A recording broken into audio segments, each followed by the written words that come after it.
So what we did instead is we took the approach, which is something that we really firmly believe: well-informed people make well-informed decisions. And if you understand the person, I think you're going to understand the player, and understanding the player puts you in situations of success. Well, that was the eureka moment that led us to create this thing. Yeah. Was I, I've never seen a player who goes, "Man, I love getting yelled at," and I've never met a coach who really loved yelling.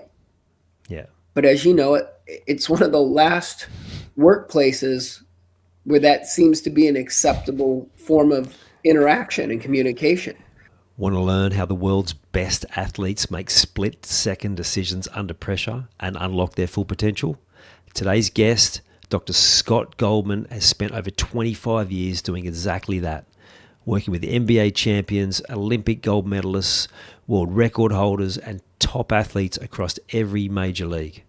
He's a pioneer in sports psychology, co-created the AIQ intelligence test, and has helped organizations and individuals turn talent into performance, all while keeping the humanity of every person front and center. In this episode, Scott shares what he learned from being thrown into a psychiatric ward early in his career, the secrets to curious problem solving, and how high-performing parents can shape growth. You'll also discover the one feeling every successful athlete ultimately chases and why it matters for you too. Whether you're passionate about sport, performance, or personal growth, this conversation will give you insights to think sharper, perform better, and lead with both confidence and empathy. I'm Ian Hawkins, and this is Sport is Life. The purpose of sport, as I see it, is to see your vision become a reality. Find your voice, create strong connections, and learn to trust your body.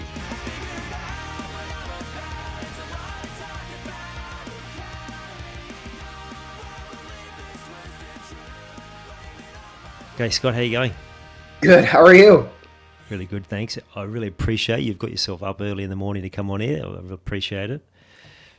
I think that's one of the things about sports, right? Sometimes we ask the ridiculous because we know we can get it.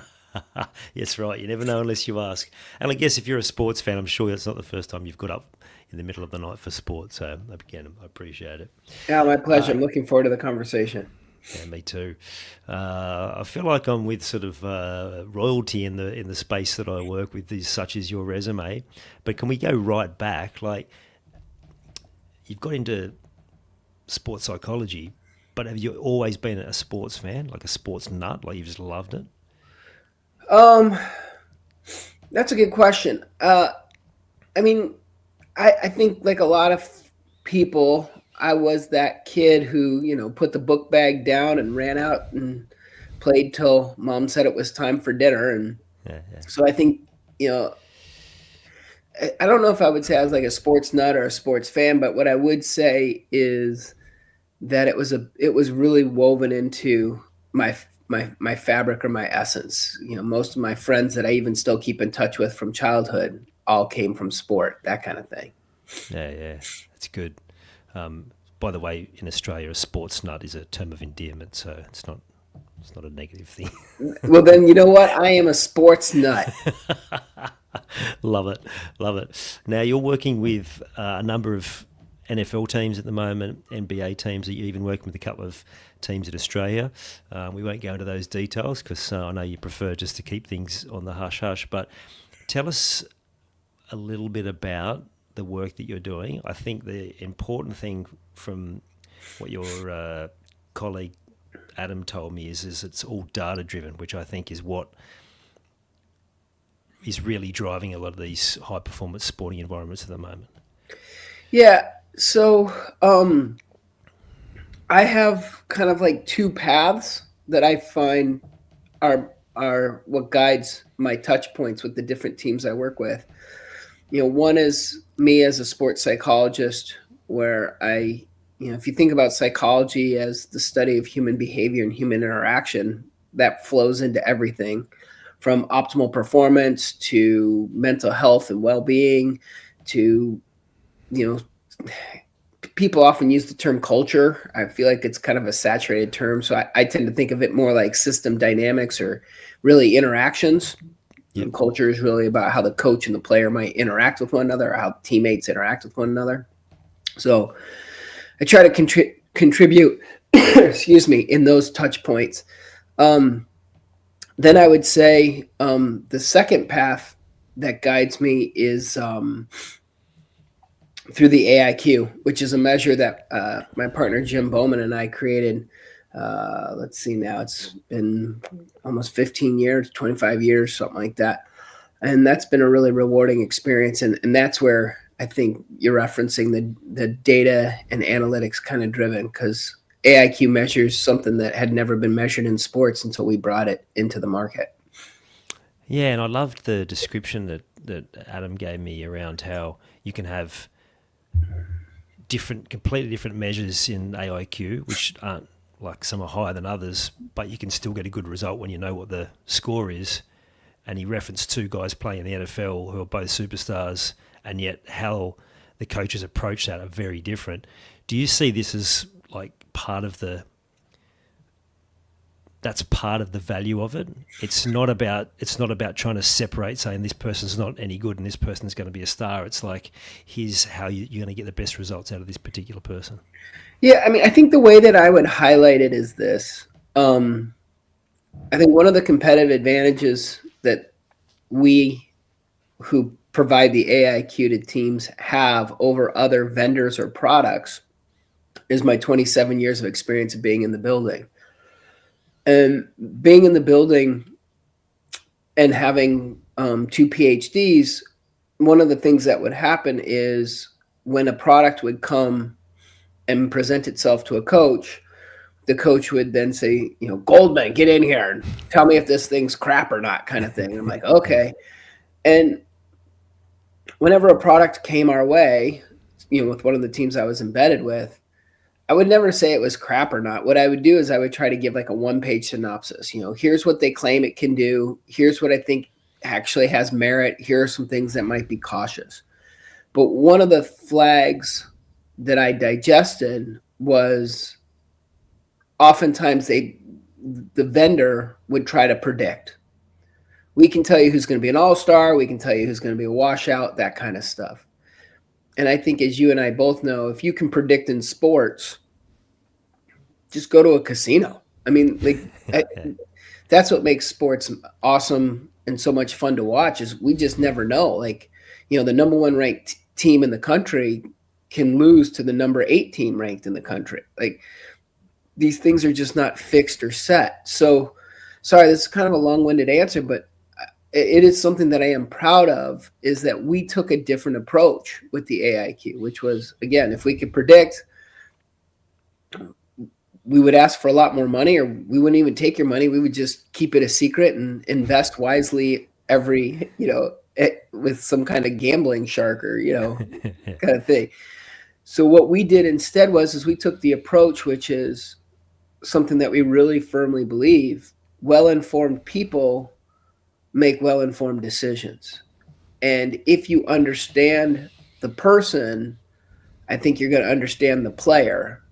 And understanding the player puts you in situations of success. Now, a lot of times when I mention that, like, hey, you understand the person, most people tend to go psychological and character driven, right? Like, does this guy like to get yelled at, kind of thing? Is this guy motivated by... And that stuff is really important.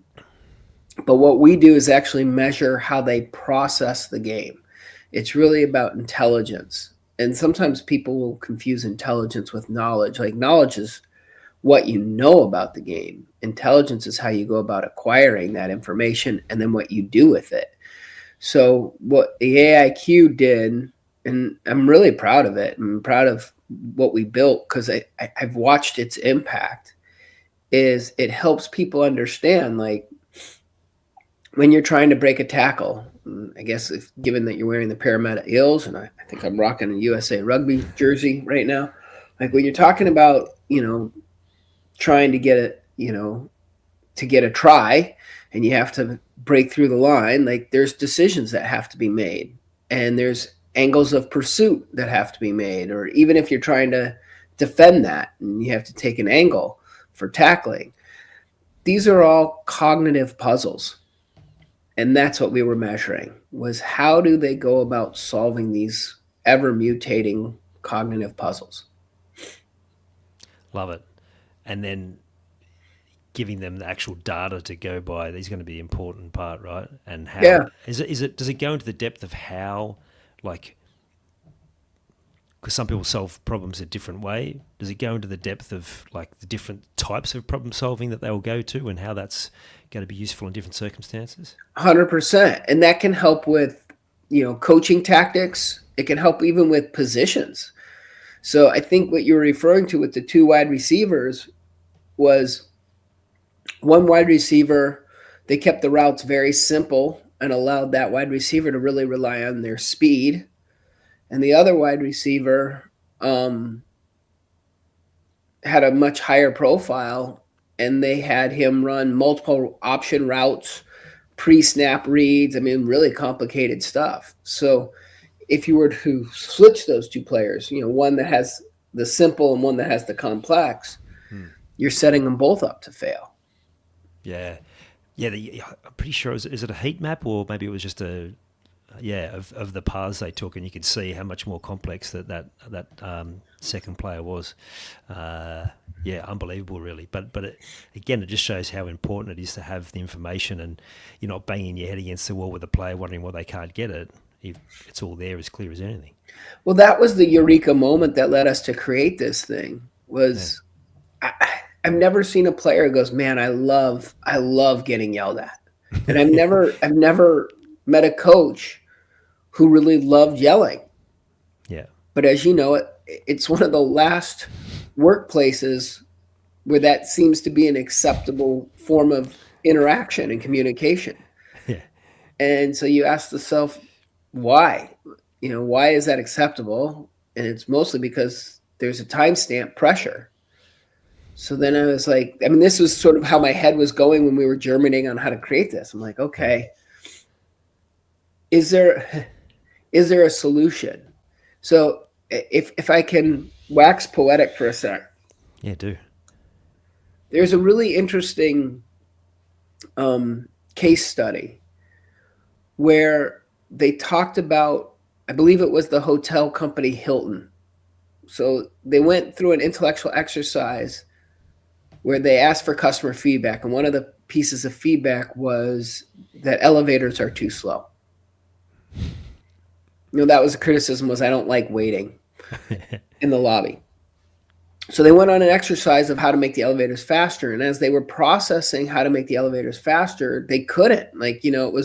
Everything kind of hit a bumper of a safety risk. hmm So they redefined the problem, and they said, okay, what other ways can we think about this problem? And so instead of trying to make the elevators faster, what they said was, it's the customer's wait time that's the issue, and really it's their boredom. So they kept kind of redefining the problem, and finally what they figured out was, if they placed a mirror in the lobby or a mirror on every floor, when the customer's waiting, they could kind of like check themselves out, or most people, most guests at a hotel, they're going somewhere, right? It's yeah, not like being home. yeah, So they said, give them last second to kind of like primp and so you'll see it now, like when you travel in hotels, almost every lobby and almost every floor has some form of a reflection or a mirror, and that worked. So redefining and resolving the puzzle is a really creative way. So, you know, when we were coming up with the AIQ and the concept, it was a similar kind of thing where I'm going, gosh, I'm watching these people get yelled at and get mother effed. I don't see either of them liking it. I see the repair taking twice as long as the intervention, right? Because after you mother F someone or get mother F, you now got to work on how to reconstitute the relationship. And that, so it's funny, right? Because the shot clock was what induced it, but then the time spent repairing was a multiplier of length. So it actually became counterproductive. And I was like, all right. So I think the catalyst or the stimulus that kind of caused the pivot was You know the old adage, either don't know or they don't care? Yep. Well, I think the frustration was the assumption was they don't care. Yeah. And I went, well, what if it's the other one? What if it's they don't know? So I asked that of a coach. He didn't really have an answer of does the guy know or not? And I went, how would we go about measuring that? And that's where the AIQ kind of came about. Love it. And I wanted to ask you about whether this is applicable to young people, because that's where I see the biggest disconnect, where with coaches, teachers, when they're not getting a point across and they think it's, well, it can't be my fault, I taught that perfectly, and then they start yelling and get frustrated when really it's a processing error, or it's an explanation error, a communication error, or a disconnect somehow there.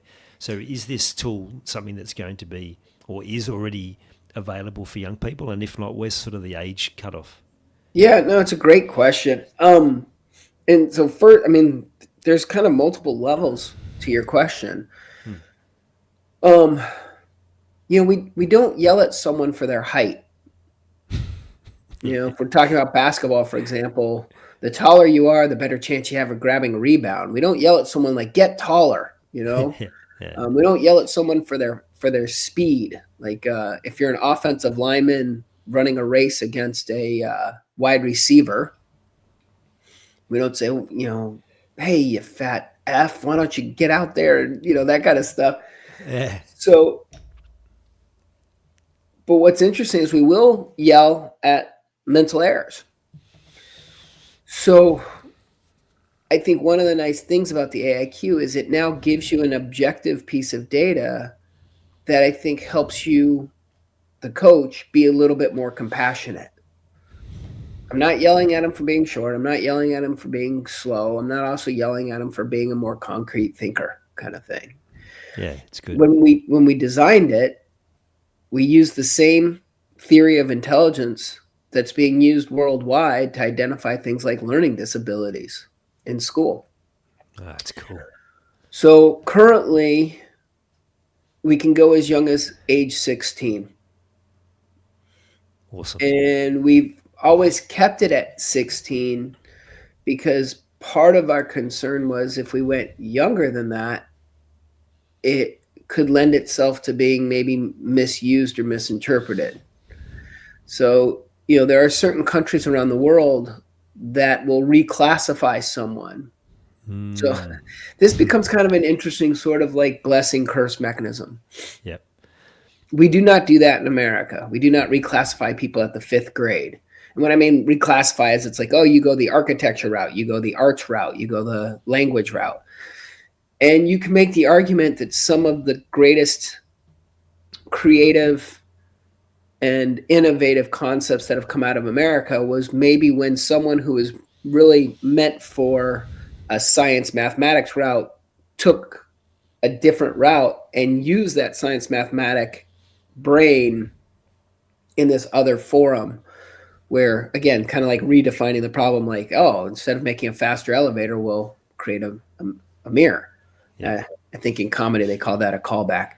But but but other countries like Germany, for example, that's exactly what they do. And what they would argue is by putting people like the right peg in the right hole, there's a lot more efficiency. I think you make arguments for both sides. And our concept was with good knowledge gives you the choice to go either route. And so some of that concern and some of that debate was if we went younger than 16, could this still be a helpful tool or not? And what's interesting was as we've gone through that process, and thanks for letting me kind of droll about this, but I think it's an important detail. Yeah. My partner, Jim Bowman, who's an unbelievable human being and unbelievable human being. You couldn't ask for a better partner and friend. We take a very humanistic and ethical approach with everything that we've done in creating this thing. So that way, the concept is that we're always doing right by the individual. So we are creating a youth version.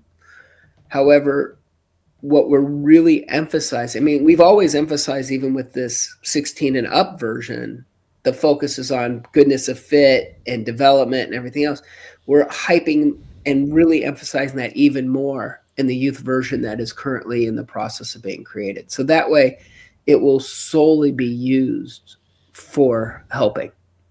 Love it. Um, is it a skill set that can be developed, or is it like, because prior to 16, like, are they still developing some of those problem solving skills? Is it something then based on their score you can then try and develop it further, or is it more, no, this is sort of how it's going to be, let's not waste too much time and energy on that, let's just know we've got the data, let's use that to the best of our ability? Yeah, there's two theories right now that are out there regarding the pliability of intelligence or the malleability of intelligence. Yeah. One theory is often referred to as neuroplasticity, and they talk all about the different ways the brain can kind of grow and neurons can kind of mutate and be faster and things like that. Um, I don't know how nerdy you want to get, but like one of the theories within neuroplasticity is if you think about your brain being a bunch of circuits, and there's a thing called the myelin sheath, which is kind of a waxy, fatty substance that loops around the neuron. So think of it almost like the coating of a coaxial cable that Yep. causes the electric current to shoot through it faster.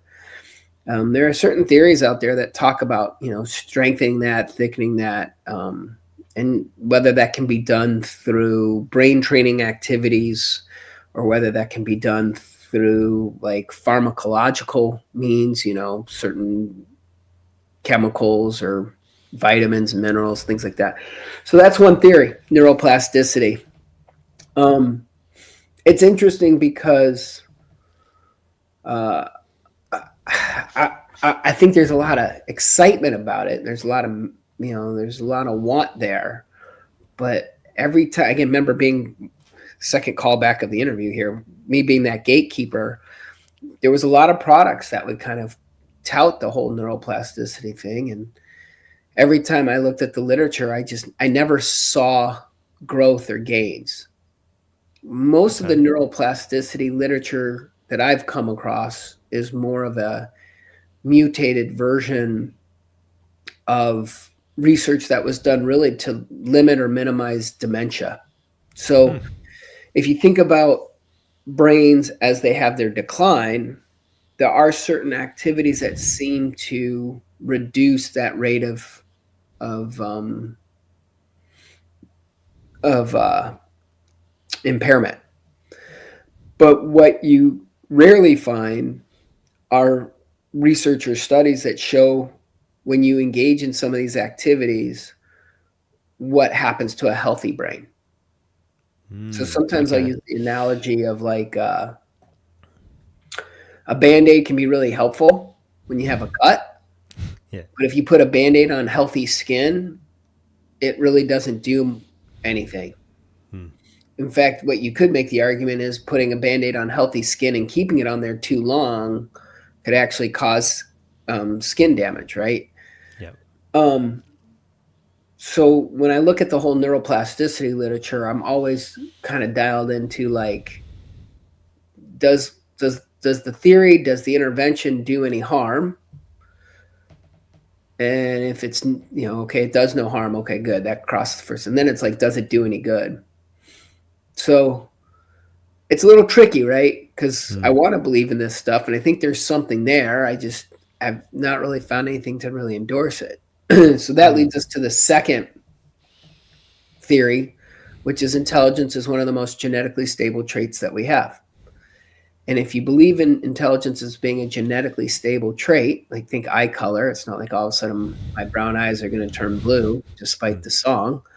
Um, but like, okay, what you do with that can matter. So again, going back to kind of like the literature on learning disabilities, if someone's got, say, attention deficit hyperactivity disorder, ADHD, you don't just write them off and say, oh, they've got ADHD. I guess we'll just have them work construction. What you do Hmm. is you come up with things, that interventions that can help mitigate some of that impulse control or help kind of manage some of the fidgety aspects of it, um, or if someone has a learning disability in math or reading, like you can bridge the gap. And so sometimes when I'm talking to coaches, and I try to be a little bit more succinct than I'm being with you. I hope that's okay. But like, I'll say to them, like, I'm not a very tall person. If the nature of the task was to get something from the top shelf, and you looked at me and you said, well, I just don't think he can reach the top shelf. Let's just not have him do that. I think that's a missed opportunity, because though you can't make me taller, what you can do is you can get me a step ladder or a stool. Yep. And I think that's what the AIQ does, is with that information. And this is how I'll describe it to coaches sometimes. I go, look, like, in your living room, there's a couch. Now, whether the lights are on or off, that couch is there. Yeah. If you keep the lights off, you run the risk of tripping over the couch and hurting yourself. If the lights are on, you now have a place to sit and sit comfortably. So same thing is, if we understand the player's AIQ scores, then we can decipher what resources they need and where they can best sit. And I think that becomes a very powerful tool. And not fumble around in the dark. I love it. Amen. The reason I was asking, because I was thinking like that cutoff age of 16, because you were talking about the, if they're reassessed in another way. But I was thinking, well, is it an age thing? Like, is that sort of AIQ measure something that will change from age 5 through to 16 onwards, or is your experience being that a lot of those things are pretty well programmed early on? So I hope this is still interesting to your audience, because this is where we can really get into the weeds. As a nerd, I'm just fascinated by this stuff. Well, it's high performers who listen to this, and it's also people who work with people who are in a sporting organisation or even just a high performance business place. So I think to understand the concept's important. So because height is visual, sometimes it's good to use those as a parable. Yeah. If you have children, or if you've been around children, what you notice is some are taller than others. And as they continue to grow, it's not uniform. It's not like, we get an inch taller or a centimeter taller every day.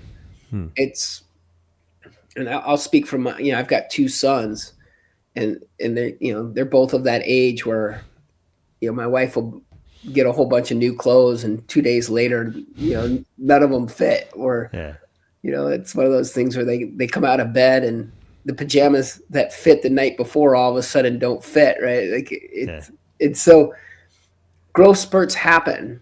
And so one of the things is, intelligence really kind of stabilizes at the age of 16. That sporadic growth spurts and leaps and bounds that happens to really kind of stabilize and smooth out at the age of 16. Prior to that, what you have is you have leaps and bounds. So one of the tricks for assessing intelligence at younger ages is you try to capture norms and standards that are within 3-month blocks or increments. So that way you minimize that additional factor of a growth spurt occurring or artificially getting a misread of data, if that makes sense. Yeah. Okay. That's good. Okay. So you're a parent. Are your boys, they're growing fast. Are they athletic? They are more interested in music and theater. And I've always said to my wife, as long as they have a skill set that can help them, with courtship, then I'm okay. So you can woo a potential girlfriend from athletics. You can woo them from classroom dynamics, or you can also woo them from being able to play a musical instrument. There's so many different ways, but I said Or dance. that's right. So I was just like, they just needed a skill set that help them, you know, I guess peacocking, right? Isn't that what they call it now? Right? The ability to kind of show a little bit of razzle dazzle that might hopefully encourage some interest. Here I was, thought you were going to give an answer about that will give them the social skills to develop their career and themselves. But And I guess it's there's that also too. Yeah, there's that too. But I think John Lennon said it best: "All you need is love." correct. Well played. Oh, you've completely because I was going to ask Gotcha you on about that one. you the sports parent. But I guess it's the same thing applies, right? They're still doing something that requires performance and requires an increase in skill. Um, Given the work that you've done, do you find any challenges then being the parent, or can you think of any benefits from all your training to help other people who are looking to be better at their performance that you've been able to apply to you, the parent? That's a cool question. So it's funny, when I was an early career professional or an earlier career professional, I would get questions asked like this all the time. The one that was most common would be like, I'd be at a cocktail party or some kind of social event, and people would be like, "Are you psychoanalyzing me right now?" And it's like, dude, if I was a plumber and I came into your house, do you think I'd be like, opening up your cabinets and trying to assess the plumbing and stuff? Like, you'd think that you could turn it on, turn it off. What I've come to appreciate in my older age is it is a skill set, and it's one that I'm really proud of and grateful to have. And so, no, I'm not really psychoanalyzing everyone that I walk into a room and engage with, but there are things that I'm monitoring or aware of. So, you know, if one of my sons is struggling to adapt to a skill set, because I think that's what you were alluding to before, is like whether it's music, theater, sports, scholastics, like there still is a process for mastering a craft. There still is a process for refining and developing a skill set. And that process is really exciting. It's really fun to be a part of, whether you're a psychologist on the sidelines or a father in the music recital hall. So there are times where they get frustrated, like any human being would, and I've got a skill set. There's times where they might be uncomfortable or anxious, like any human would, that I have a skill set. So I find that I'm not as formulaic as I might be when I'm at work, but the essence comes into play. Yeah, cool. Um, from my experience, yeah, it's that just the natural way you're carrying yourself has a huge impact because they take so much from just your behavior and what they observe more than what you say anyway, right? Yeah, for sure. Yeah. What's really interesting is I've always kept my two worlds pretty separate. I think that's one of the reasons why they might not be into sports as much, is because I think sports really took their dad away from them. For a lot of people, I think their introduction to sports is an engagement with their dad. Like, hey, after school, they throw the ball around. Hmm. Whereas for me, I travel. Like I travel with the teams and stuff. And so there's a lot of times where I've been away. And what was really neat was at the World Cup. So I participated. I was working with a team at the Women's World Cup this summer, and the team I was working with was kind enough to let my family come. And it was Awesome. one of the first times. Again, been doing this for 27 years. It was the first time where the two of them. Uh, it was like bring your children to work day. Yeah. So they came and they got to spend a week with me and with the team, and they got to see me work. And they, even after the end of the game, they got to come onto the sidelines, onto the pitch, and kind of run the stadium a little bit. And that was it was neat to share that moment with them. It was also neat to see them go, oh, so this is what you do. Like, I think prior to that, they weren't really sure. So good. How old are they? 15 and 13. Yeah, wow. Like what an experience to be on the pitch for an event that big. That's so cool. And I think for those of us who sort of mix in those spaces all the time, you do forget how special it is. I worked at Fox Sports here for 18 years and remember inviting people to different things, and they get a bit starstruck, but it's kind of like, oh, well, you kind of just see these people every day. It's just becomes part and parcel of it. So it would have been good, yeah, like you said, for them to see what you do, and also just how it's a significant job that you're doing. Yeah, it's just different. I mean, and Yeah. you highlighted some of them, right? Like some of the dialogue is different. Some of the Mm. people that you interact with is different, and how they think is different. And the other part of it too is, they got to watch the work, and how many people have jobs where the work is in front of somewhere between 50 and 110,000 people, and Yeah. that also has kind of an interesting kind of mechanism. Yeah. You also get to see that feedback loop, right? Like, how often do people in a work environment get yelled at or booed, kind of thing. And so, they got to watch the cheers, they got to watch the boos, and they got to see all week they were interacting with these players and the coaches, and they were watching that roller coaster, and it was amazing to see even their empathy about, oh, like, I get now why you don't like it when we boo, kind of thing. Yeah. It's like, yeah, Yeah. that's somebody's son, that's somebody's daughter, that's somebody's friend, Like, Yeah. no one's trying to go out there to suck. It's hard. Yeah. Yeah, and that message there, I think that's one that people could take no matter what level of sport they're playing at, right? Like, I know the problem has been quite significant over there in the US. Sports parents getting way too intense and yelling at children for making mistakes, or for people in the other team for just like playing how they're playing. Yeah, no one's going out there to suck. Well, I think the thing is remember that part of human nature is there's always this kind of attempt to create tribes and tribalism, right? Like us versus them. It's a very natural part of the human condition, because if it's just all of us together, that becomes a really big group to manage. So we have a tendency to want to kind of splinter off into groups.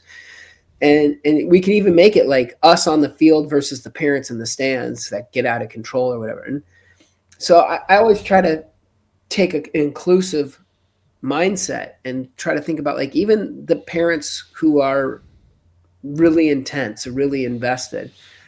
If you stop and take for a moment and think about, like, why are they so invested? Like, what's that all about?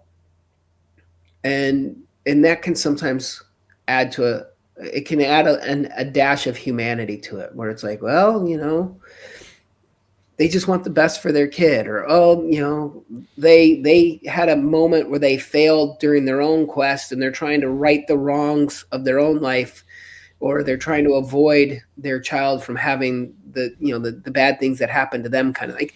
There's always a rationale. Like, no one's really the villain of their own story, and if you can kind of No. understand what their driver is, then you can kind of appreciate that.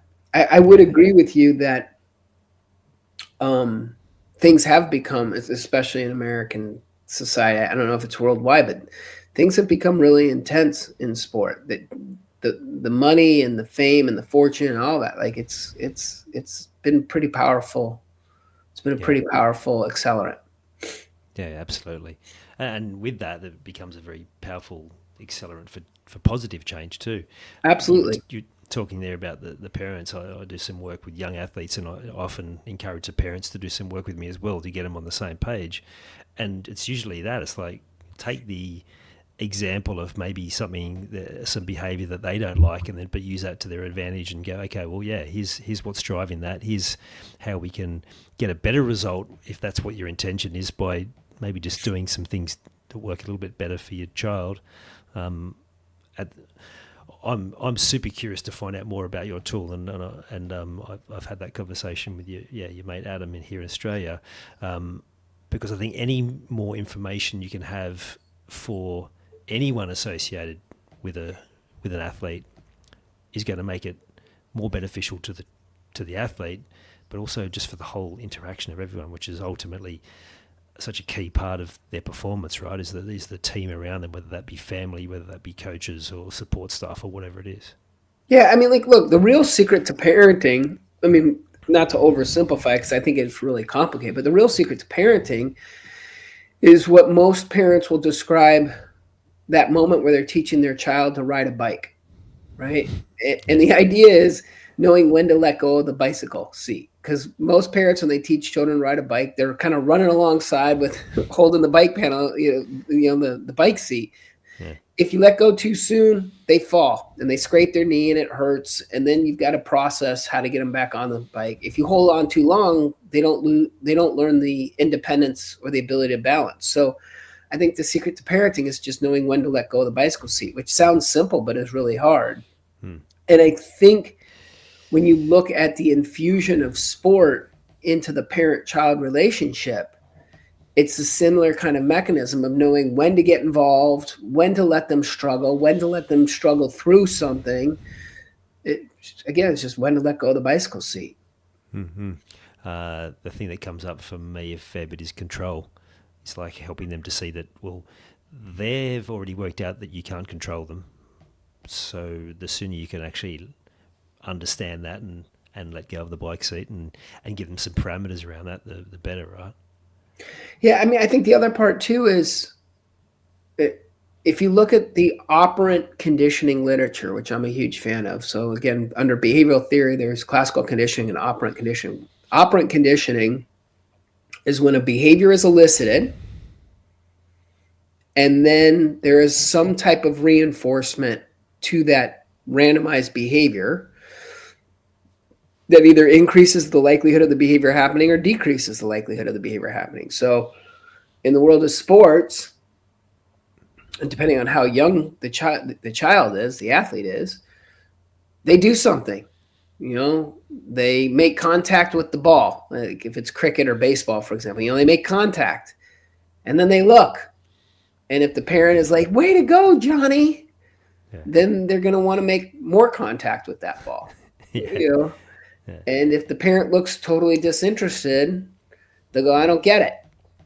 Yeah. And if they miss contact with the ball and the parent says, "What the hell were you doing, Johnny? You stupid son of a," all of that, they might not want to swing at all. Mm-hmm. So I think what's an important aspect of this is when you have adults who are entering, because I think that's the other part of it, right? Is in youth sports, there's also what used to be historically free play for children, where it was unadult supervised. And Yeah. then children would make up their own rules and their own social engagement. And it would always kind of normalize. Like there was a neat kind of mechanism where children would figure it out.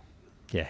Like you don't step on the ball and deflate it. Like, we line up here, you line up there, kind of like kids figure that stuff out. Yeah. They call it, I think, like the golden rule or the golden hour or something, where every kid is in this sort of group play and they've all kind of synchronized rules of engagement without it being formalized. That's But good. then you have where parents or adults kind of get infused to it. Now all of a sudden practices are regimented and the games have a whistle and they stop and they restart. And so some of that free play is eliminated. And so I think as the adults in the environment, we should always be mindful of how we're shaping their behavior. Are we encouraging them to be fearless in the face of failure? Because Yeah. I think the quest to mastery is wrought with stumbles and bumbles and scrapes and dings. Yeah. Using that the parenting analogy again, the best one I heard is around when they learn to walk. When if they trip over, you don't say "get up, idiot." Like you need to walk better. Like it's encouraging and it's positive and it's like maybe even laughing, like maybe even fun. And that seems to be something that's gone a little bit too far out of a lot of sporting environments. So yeah, it's good to hear you share some of the actual the data and the psychology and the studies around this sort of stuff. We've heard about the system and some of the specifics around it. I'd love to go back and hear more about your story so we can hear about like how I know you said it was kind of a light bulb moment, but these things are rarely born from just the one moment, right? They're from a lifetime of learning and skills. So you did graciously admit that you are a sports nut. So, what was your what level of sport did you play at? Were you always someone who was hyper competitive? And then, second part of the question is how do you then marry your career and your love for sports? Yeah. So I was a soccer player. I was a center midfielder. Um, and I was pretty committed to the craft, like so much so I remember in the eighth grade I used to wear 10-pound ankle weights to school just to Yeah, wow. strengthen my legs, right? And I remember people thinking how nuts I was. So there's your sport nut they right were they there. were right. Yeah. Well, I was the only kid in class that was walking around, and I couldn't sneak up on anyone, much less because you would hear the weights, they'd be like shh, shh, shh, kind of thing. Yeah, it's Um, outstanding. and but I was, and I also remember like I used to kick the ball against the garage, and one time I kicked it so hard, maybe the ankle weights were working, that it knocked out one of the panels. So my Yeah. parents were like, "You can't do that anymore." But we had a living room that had no furniture in it, so I took a wall and I took tape and I put squares. And so again, like mastery of craft. When other people might be playing video games or something else, I had the ball and I was just I'd hit a square, hit a square, hit a square, and I was just kind of trying to figure out how to hit the ball in different ways and different angles, inside the foot, outside the foot. Um, I had some success, some moderate success. I was part of the Olympic developmental program for a few years. My high school team was ranked third in the nation. Wow. Led the state in assists. I was more of a playmaker, so I had some of those kind of accolades. But I mean, even to talk about them is laughable compared to some of the athletes that I'm now around. Yeah. Um, I was offered a couple of scholarships at the time to play in college, but they were at universities I wasn't really interested in attending, and there was no major. This could make me sound old. There was no major league soccer at the time, Yeah. so there wasn't a path or a venue. So I sort of kind of let my career go after high school and Mm. focused on other pursuits. But then when I was in graduate school, um, this is just sort of my personality, my tendency. I like to go to class early and stay late and just interact with folks. And there was one of the administrative assistants. Her name was Carmela. Carmela. So at the time, I wasn't really playing soccer anymore, or just kind of doing it recreationally, not as Mm. seriously. And she told me a story about her daughter who was on a boys' team, and the coach split the team into two, and he put all the good players on one team and the players that still needed development on the other. And even though she was one of the better players, he put her on the development team because she was a girl. Mm. And so Carmela was telling me about how heartbroken her daughter was, and that they were also looking for a coach. I was like, I'll do it. And so I coached the team. It was, yeah, I don't know if you know this reference, but the Bad News Bears, like Yeah. it's that classic story of team, like they kind of don't know how to tie their shoes and kind of bumping into each other, but they had heart. And I Mm. said, so we coached, and it was fun. It was such a passion. They were invested, and we really committed to it as a group. And one of their players, their father, was the manager for a semi-professional team. So I ended up, he's like, wow, you can still play. And I was like, okay, I guess. And so he put me on the semi-pro team. So, I had a sort of second life to my career. Yeah. Um, and it's funny because I was in grad school and it was paying for some of my grad school. One of the professors was like, "You should really be a coach." And I said, "Is are you saying I wouldn't be a good psychologist? Or like, is this your polite way of offboarding me from the program?" He's like, "No, no, no. I see your passion." And that's when I was like, I wonder if I can combine these two things, kind of like when Reese's found the discovery of putting chocolate and peanut butter together. I think this was my moment where I was like, "Hey, I wonder if these two worlds could collide." And that Yeah. was that was sort of my origin story.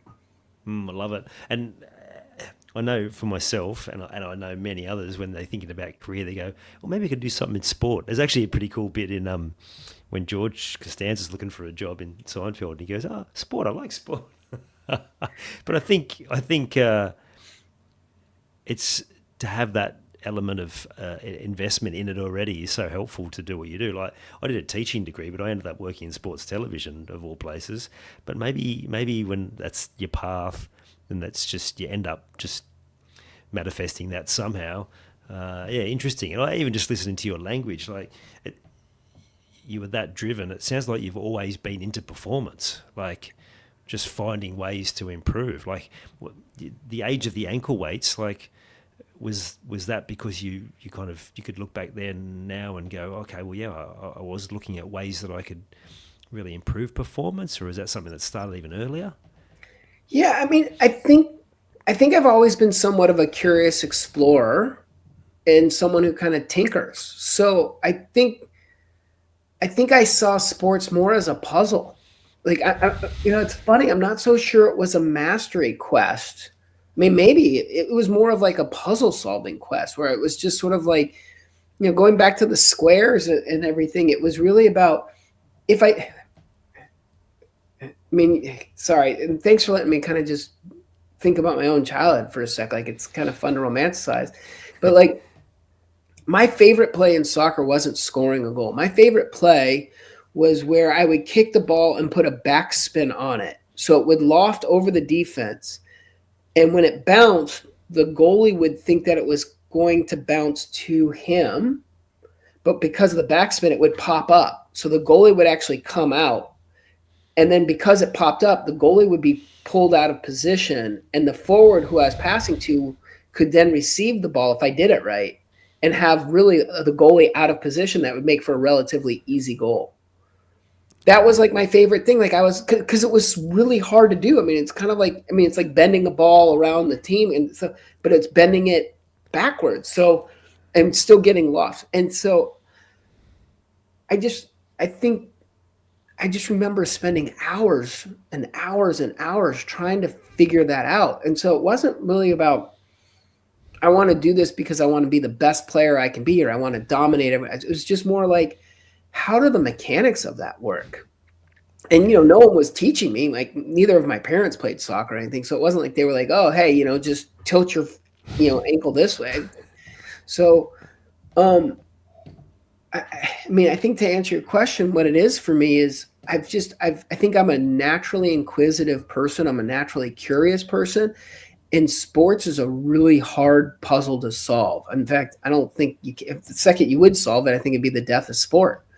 Yeah. So I think there was always this kind of passion of trying to tinker and figure out sport. And then when I was introduced to psychology, I went, gosh, human beings are really fascinating. Like, it's like, what did you have for breakfast this morning? And you'd think like, how important of a question is that? But I was curious, like, was it cereal and milk? Was it pancakes? Was it eggs? And then it becomes like, well, why did you choose that? Is that because you don't give yourself a lot of time and so you go with the quickest meal? Or is it because you read somewhere that, you know, breakfast is the most important meal of the day, so you want to make sure that it's balanced? Like I was watching human beings make decisions and I went, Mm. and then my first career, I was working in an outward bound program with troubled youth. And so we would do these things, like we would take them rock climbing in the mountains of New Mexico, and I would learn about their lives and the trials and tribulations that they had gone through. And I just, how did you end up with those paths? Like a 15-year-old who was in a gang, and you'd be like, how did you end up in the gang? Or a 9-year-old whose father locked him in a closet for 3 days, and you'd be Yeah. like, Wow. how did that come about? And so I just found this natural curiosity and inquisitiveness could also be really helpful, or could be turned into a resource to serve others. Love that, and I love how you described it. Actually, you just wrote that down earlier when like, personality came into to not only how you learn sport, but everything that you're doing now. Right, that the curious problem solver. Yeah, fascinating, and I think that's for the people listening. If you haven't quite worked out what that is, what your sort of that core skill that Scott's describing now, I think that's well worth an investigation, right? Because I'm sure you found that is that skill has probably driven a lot of your success in a number of different fields. Well, I find, you know, so I try to avoid the cliched quote that you'll see, like, say, on a LinkedIn post where, someone is quoting themselves while they're looking off into the sunset and it's like, believe it, you can achieve it. Or so. I just think human beings and human interaction is more complicated than that. But if I were to get close to it, this would be, I think, where I would go. Yeah. When you see some of those cliched things, it's like, follow your passion, follow your passion. I'm not so sure that's the solution.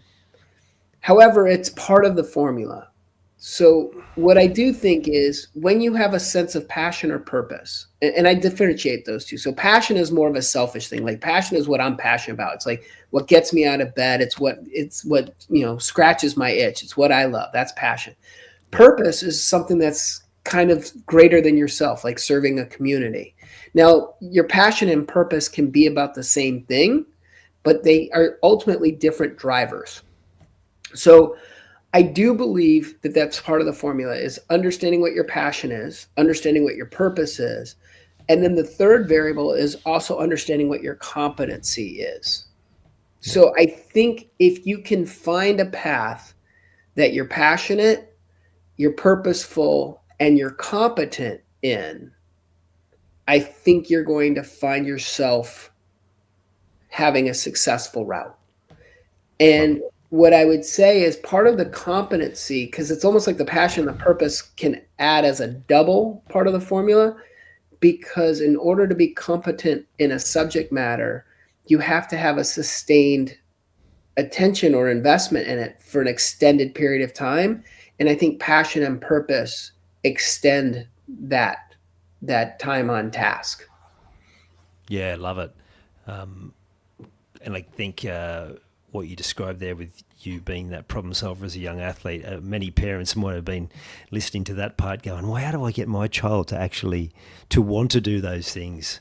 But I think it's tapping into those things. And some kids just don't love the game. They play the game, they're interested in the game, but they just don't love it. Like there has to be a certain level of love. You must have loved your soccer to have dedicated yourself that much to it.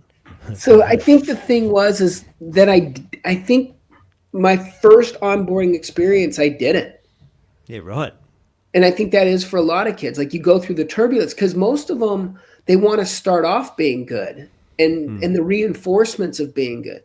So my very first game, I scored a goal for the That'd other help. team, and the thing that I was in kindergarten, right? I scored a goal for the other team because I didn't know what I was doing, Yeah. and the coach that I had said, "Way to go, Scott! That was a great kick." Nice. And I think that sets a tone, doesn't it? And It so, does. um, yeah, It, I, I, it's I, I, I think that's probably what led me to stick with it. and coaches at that age can have such an impact. It's funny. It's just this morning I had a Facebook memory come up. It was a video of my youngest playing. It's like one of those. It's almost like a preschool soccer, weekly soccer thing where they get together and they're all just like, Bunch like ball, right? Like they yeah, look like a yeah, swarm of bees, yeah, and then the yeah. ball squirts out, and the whole swarm just goes. Yeah, it's fun. Yeah. And because like I had him in the backyard, he had a better idea, natural coordination, a better idea than most. And as one he's burst out of the pack and he's running on an open goal and kicks it wide, and we're all laughing because it was just so cool, and we're enjoying just good stuff. But you just saw his reaction of like finger to his mouth, like, oh, they're laughing at me, and Oh, and and those sort of moments of like, yeah, that might have had some negative impacts, but doesn't mean that you can't then find a way to help them around those sorts of things. So And that would be true. I mean, maybe you can share the psychology of it, but that would be true all the way through, right? Like everything a parent does on their journey, even up to those young athlete years that you're talking around 16, youth sports, you can really shape or break a child's future around their sport. It's why so many actually opt out of the sport around that 13, 14, which is, I know the data's true for the US as well. Yeah. Well, the word that I clue in on in the nature of your statement in question is the word shape. Because isn't it interesting? Most parents will look at their children as something they created, right? Like I'm shaping this mold of clay, this Mm-hmm. lump of clay into a statue kind of thing. But most human beings, when they think of themselves, they don't think of themselves as someone else's creation. They think of themselves as their own Mm-hmm. entity. Yeah. So I think one of the kind of neat things about parenting and child and parent-child interaction is parent is shaping, very directive, child is exploring, very independent. And when you can synchronize these two mentalities, you've got something really kind of neat. And because both are happening, right? And Yep. so um, I think when we create optimal environments where people can naturally learn and grow, we're doing something pretty cool. What's fascinating or kind of funny, right? Bring it back just to my own parenting. So my youngest, we put him into soccer. In his very first game, he also scored a goal and actually scored it for his own team. So Yeah. everybody was celebrating. It's funny because all the parents that we had just met for the first time, because right, that's the other part of it. We're like, hey, who's this kid's dad, kind of thing. I was like, that's my boy. And and I was like, here we go, like we're on our path. And then it was only about a year later where he came and was like, I don't enjoy this. Like there was no passion or purpose. It came kind of easy to him. He's like, Mm. I don't enjoy it. And then all of a sudden he someone put a musical instrument in his hand and he kind of struggled with it, and then he really engaged with it. And it's really neat now because 10 years or 8 years later of him and his musical instrument playing, a song will come on the radio and he'll walk over to the piano and just start playing the song that he just listened to. And I'm like, how did you do that? Yeah. Like So good. so anyways, I guess that was just a segue, a humble dad brag moment or something. No, but I think it's important for people to hear that, because some parents might push their child to just keep playing and then maybe never picks up the guitar or whatever. Well, it's funny what you said there. It come really easy because that's my Well, eldest. well, I think what it is again, it's all about knowing when to let go of the bicycle seat. Because if they go, this is hard, and you go, okay, well, let's find something else. It's like, well, if you push through the hard, you get that reward Hmm. that might lead to addition. So I go back to, like, again, passion, purpose, and competency. So hard is them going, hey, it's not easy. That's the competency. And you go, that'll get there. But do you enjoy it? Whether you get it right or not, do you enjoy it? And obviously, some people embrace the challenge, like making it hard to do right can be fun. And some people are like, nah, I would rather be more intrigued by something that I feel like there's a bit of an anchor or a hook there. Hmm. So similar to knowing when to let go of the bicycle seat, you got to listen for their passion, their purpose, and their competency. Hmm. Absolutely. Is there a backstory around getting into psychology? A lot of people that work in that space is from their own maybe challenges or maybe something they experienced. Um, so I have unbelievable parents. They're very loving. They're still married, 60 plus years later, all of that kind of stuff. Like, Yeah. um, so I've been very fortunate and blessed to have had a wonderful childhood and a wonderful upbringing. So it wasn't like my path to psychology was a quest of my own hardship, though I know many do land there. Yeah. For me, like I'm the least successful person in my family. Like my dad's a world-renowned nephrologist. My mom helped create a program for children in hospital settings. My sister, was the senior publicist for 20th Century Fox's movie division. Like, they're unbelievable people, and I was just kind of along for the ride. I'd still prefer what you're doing, but that's just a personal preference. No, look, some people like chocolate ice cream, some people like vanilla, but what happened was when I went to school in a city that has got an amazing nightlife. In fact, I would argue some of the best education I ever got was in the city of New Orleans. Like the people, the music, the food, everything. Hmm. And so when it came time to declare a major, I asked the professor who was guiding me. I said, "What's the easiest major to declare so I can continue to explore all the riches of the nightlife of this great town?" Love I it. mean, if for those that are listening, if you've never been to New Orleans, like I highly recommend it. Again, there's no city like it. Yeah. Um, and he said psychology. So I was like, boom, I'm a psychology major. That was it.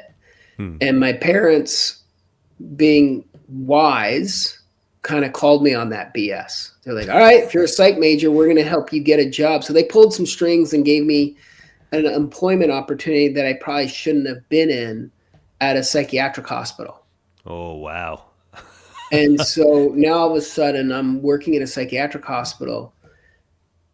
And what I unintentionally discovered was how amazing and impactful the work was, to really sit and engage with human beings who are having some of their hardest days. Honestly, it was like staring at the sun sometimes. I mean, it was so powerful and so Hmm. intense that there were days that I would lose sleep because you would hear stories about people who, cut themselves or attempted suicide and, like really intense stuff. And I think that ignited some of my passion and purpose because for the first time I started to think about things like, why does someone cut themselves? I mean, that doesn't seem like there's an evolutionary perspective. Like, what is the rationale for why? And so the first time I remember hearing someone talk about it, like, do you remember there was this old song from the Nine Inch Nails, and then Johnny Cash um, covered it? It's called "Hurt." And one of Yep. the opening lines on that is, I cut myself today just to see if I can bleed, just to Yeah. see if I can feel. Hmm. And I always felt like that kind of captured some of that. So I started to look at the literature about cutting, and one of the things that I came across was neurotransmitters and things like dopamine and serotonin and the things that kind of regulate depression and happiness. And one of the theories about cutting was that it releases endorphins, which, anyone who's an athlete who runs a lot, right, or exerts Hmm. a lot, feels that endorphin rush of, that feel good, the runner's high, as they call it. Hmm. Well, cutting had that kind of mechanism. Wow. And so you're going, gosh, to imagine being in such pain that cutting is the only thing that releases a kind of chemical that can help, right the ship or recalibrate. Hmm. So one of the things I came across was gripping ice. That if you grip ice, it will release a similar amount of endorphins. Hmm.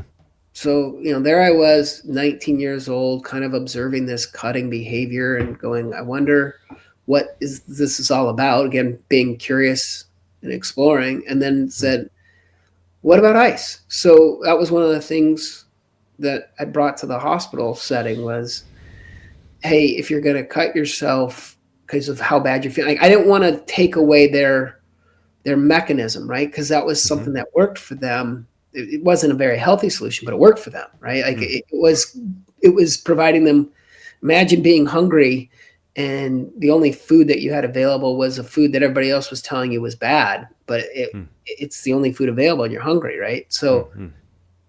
I said, look, I might not be able to personally understand the why of cutting, but I can empirically or scientifically understand it. Have you ever tried gripping ice instead? And that became an interesting exploration, because for those that really just needed the endorphin, if those that really needed the neurochemical, the ice was unbelievably effective. Wow. But those that really needed to punish themselves, the ice just didn't quite do it. Wow, that's intense. Yeah, and that leads to just a much different discussion. Yeah, good way of differentiating, I guess, in a fairly unobtrusive way.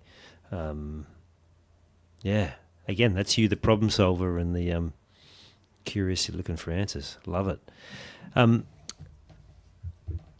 I, I want to ask some like more specific questions about like the work you're doing now, but I'd love to hear like where do you go from? Okay, you've decided that you're going to go down this sports psychology route. Like, you must have had a few opportunities just like almost fall in your lap to make the progress you did to the level you got, or was it just you were getting fantastic results and people were finding you? Well, it was, I mean, it still is a fairly young field, and it was an even younger field when I started. Hmm. So, um, part of being like that curious explorer, that inquisitive, is like, I had no problem trying things out or going into things or doing things. So, Hmm. um, one of my first opportunities was I worked for a university.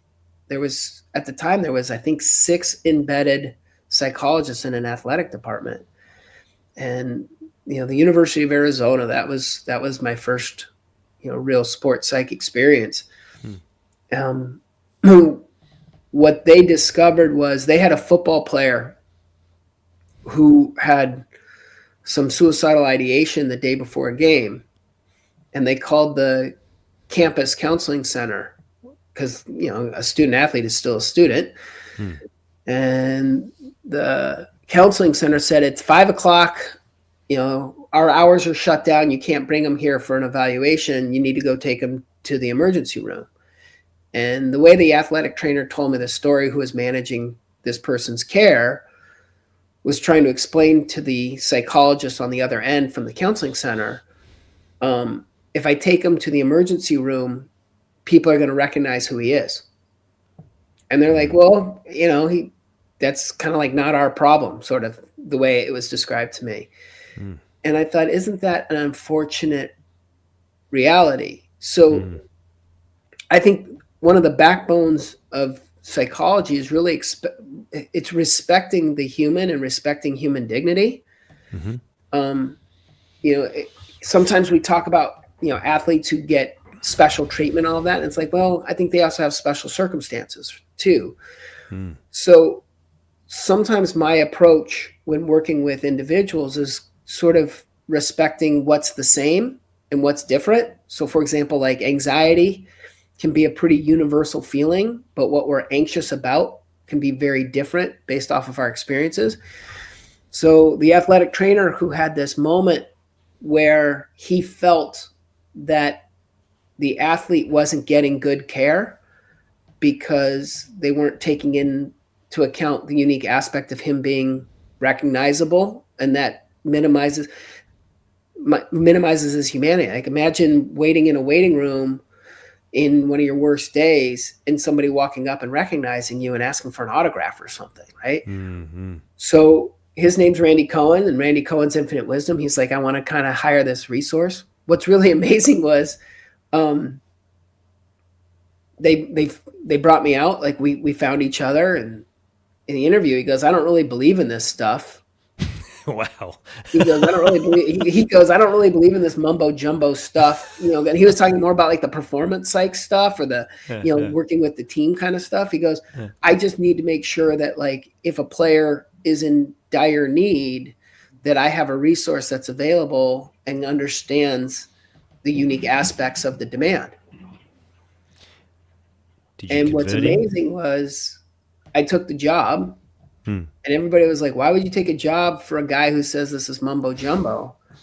And I said, what are you talking about? That's unbelievable clarity. I knew exactly where he stood and what his Yeah. priorities were.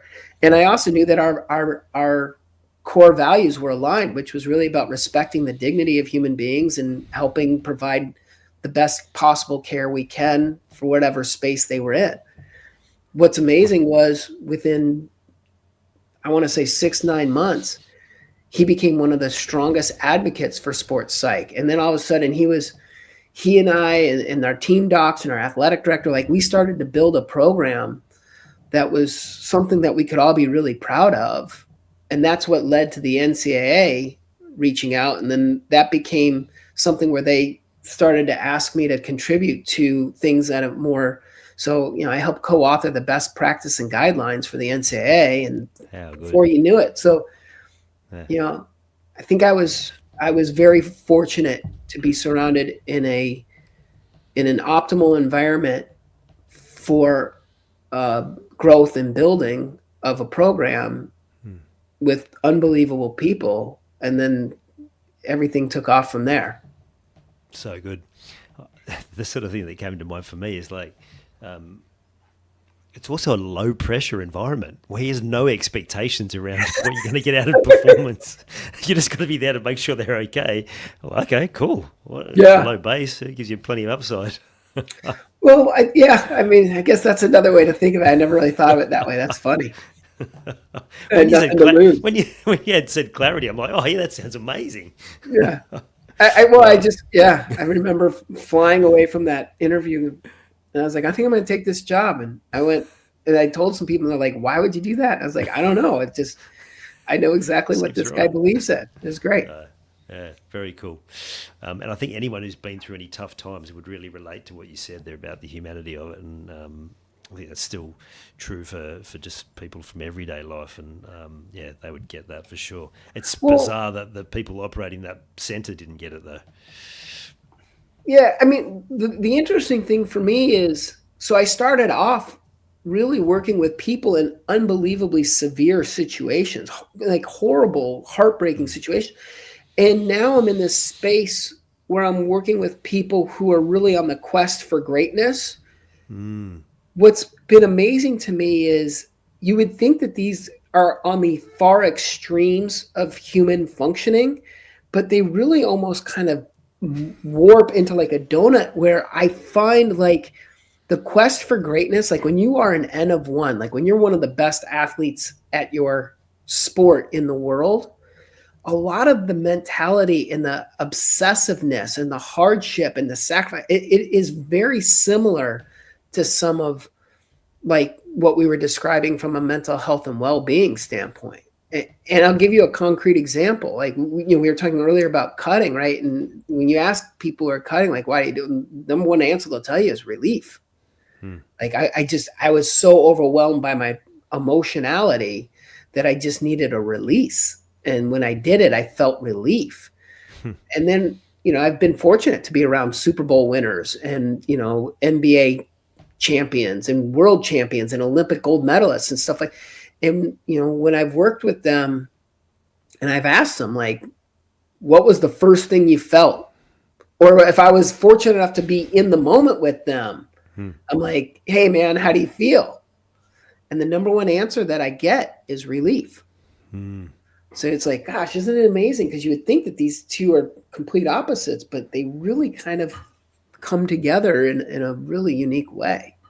Yeah, and sort of two things. One from what I've seen is that often these people who are at the height of what they do, it can be driven by really challenging circumstances. So they might have some of these things that you like darker parts of them you described, and I can resonate what you said about those two parts. Like in my coaching journey, I did a fair few years of working with grief and ongoing grief, and then coming to the similar place, working with high performers who are like already sort of at a high level and wanting to get better, but they still have those elements of those things that are still holding them back. And again, it's like everything's everything, right? Everyone has a bit of the top end stuff. Everyone has a bit of the darker stuff, and it's just we all have a unique and interesting mix. It's the beauty of it. Yeah, well, I think great point. I think what's really interesting, and I think this is more of an American thing than a worldwide thing, but when it comes to sports psychology, there's so many different routes of onboarding. And because some of those spaces are rare, like, there's only 32 teams in the NFL. I mean, I'm fortunate to have worked for 4 of the 32. Um, what I find is there's a lot of territorial pissing. You can do Yeah, right. this, you can't do that kind of stuff when it comes to what a psychologist or what a sports psychologist can do. And, you've got your people who really focus on the clinical aspect. And you have people who really focus on the performance aspect. And then you have people who really focus on like the culture, the system design aspect. And I'm going like, isn't there much more of a blend and a blur? So I don't get the bifurcation of like, well, this is high performance and this is clinical. And I'm like, I don't know, like the people that I've worked around, like the highest performers are tortured souls. Like they are compelled to their greatness. Yeah. And so I don't mean to pathologize anyone. I just, again, I think of this more as like a spectrum than it is kind of like a membrane that's crossed. Yeah. Because I think when someone's in a slump, it impacts their emotional well-being. And I think when someone's having hardship, it impacts their ability to concentrate and focus on their task. So how do we decipher the directionality of those two things impacting each other? I just don't think we should. No. The hard part is, and this is just me preaching on a soapbox, I guess. The hard part is right now, most training programs will only provide you one of those two paths. And then the people who are coming out of those training programs seem to want to side with, well, this is what I do, and you can't, again, that territorial. And I'm going like, wouldn't it be great if we created a training program that really focused on the comprehensive, holistic approach? You'd be talking too much common sense there. I guess that's where a lot of ego comes into sport, even in the backroom stuff. Yeah. Well, it also becomes threatening because if you've got a job and the job that you were appointed to was based off of one of these aspects, you don't want to go back and get retrained. You're like, No. why? I'm already working with the team doing my high performance stuff, or I'm already working with the team as the identified team clinician. I don't want to go back and develop the other skill set. But Yeah, exactly. Now, you've been very generous with your time, Scott. I just wanted to ask one or two more questions. yeah. I'd love to hear is it easy enough to say that there's a most common challenge that you get with athletes? Like,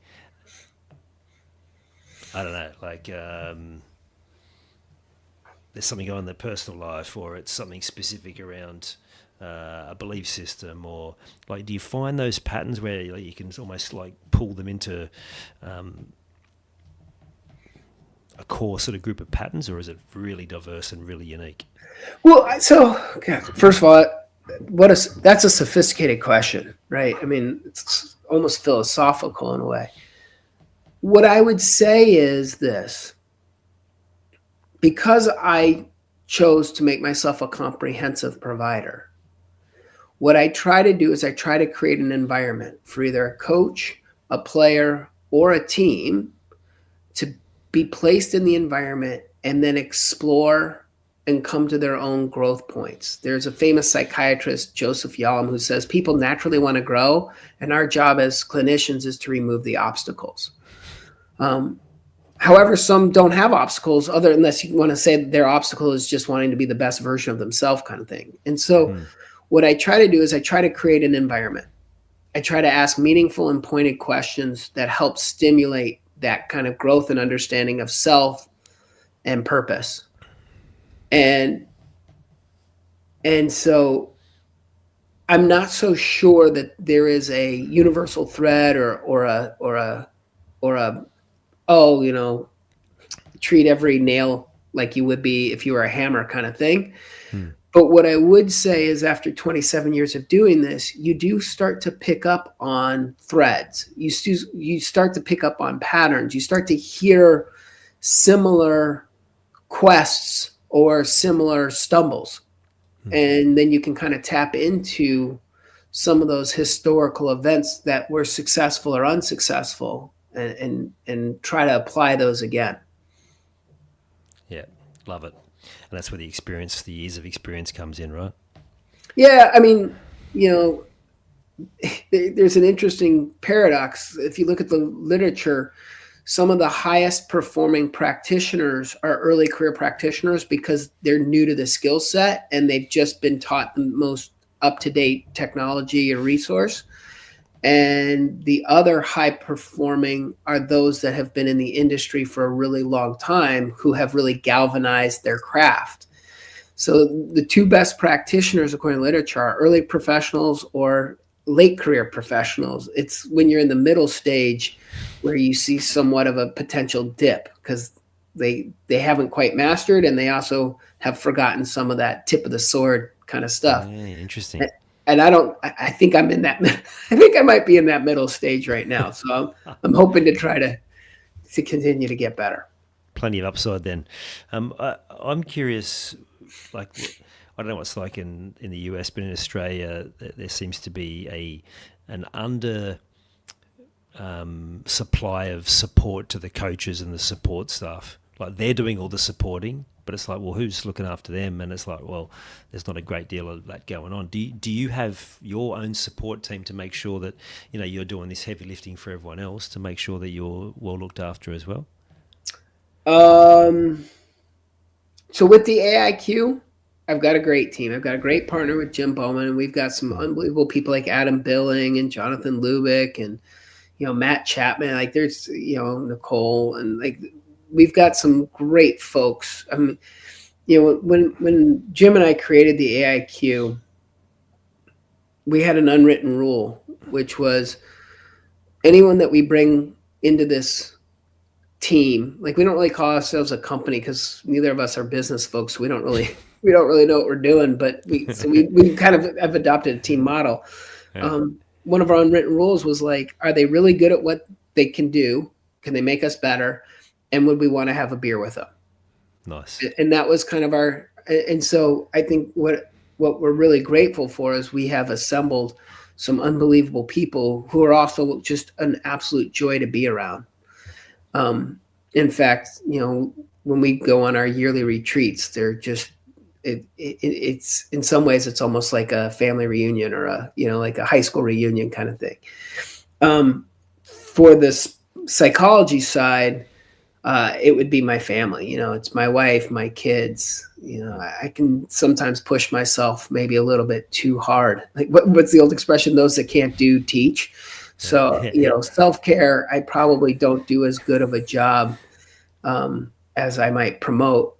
And there are plenty of days where I come home exhausted and my wife is unbelievable at, helping and being supportive and nurturing. Love it. As a good wife, yeah, well, it's important to have a good wife like that to look after you when you're doing the sort of work you're doing. Well, I would add that I know we're kind of wrapping up, but I would add this. Like, I remember there was a time where I left because, a lot of times the pro teams are rarely in the cities you live in. So I was flying and my oldest, he's like, why do you have to be a sports psychologist? Why can't you just be like a regular psychologist kind of thing? Like, and what he was really saying was like, why are you leaving? And I really appreciated the fact that he was able to verbalize that. And I said to him, like, I'm on a quest. I'm on a quest for greatness. I want to work with the best and all that. But I also said, I appreciate the fact that this is a family engagement. And I know, son, that you didn't have a chance to vote. But the things that I get to do and the people that I get to work with and hopefully have a positive impact, like it is something that the four of us, my wife, two kids, and myself, it's something that the four of us are engaged in. And I know that comes with sacrifice. And then I concluded it with, I miss you too. Like every time I leave, it's hard for me too. Yeah, And love that it. was kind of a neat moment. So I guess I bring that and I share it because if someone in your audience is thinking about going into this field, make sure that you have everybody on board with you. Yeah, yeah. Great answer. Scott, again, thank you so much for your time. I've really loved your humility. You've certainly shown a lot of the skills and credentials of a lot of other people, in like even family members. But from everything you've shared with us today, it's clear that you've got some pretty amazing skill set yourself, and well on the way to on that quest of not only bettering yourself but bettering those people that come along for the ride. So thank you for sharing a whole heap of your wisdom today for the listeners and for me as well. Very much appreciated. Yeah, thank you for your time, and thank you for the thought-provoking questions. That was really fun. Oh, you're welcome, and thank you for that positive feedback. Appreciate that too. The big lessons from today's conversation with Dr. Scott Goldman: how to sharpen your thinking and make better decisions under pressure, the power of recognizing the humanity in everyone you interact with, and why the feeling every successful athlete ultimately seeks, relief, matters for your own growth and performance. Use these insights to approach your work, sport, or personal life with more curiosity, confidence, and empathy. And if this episode gave you value, share it with someone who's committed to growth and high performance. They'll thank you for it. You've taken the time to listen to this whole episode. Now it's time to take action. Commit to one thing you've learned today and make it happen. And to avoid any obstructions, join the Sport is Life movement by clicking on the link in the show notes.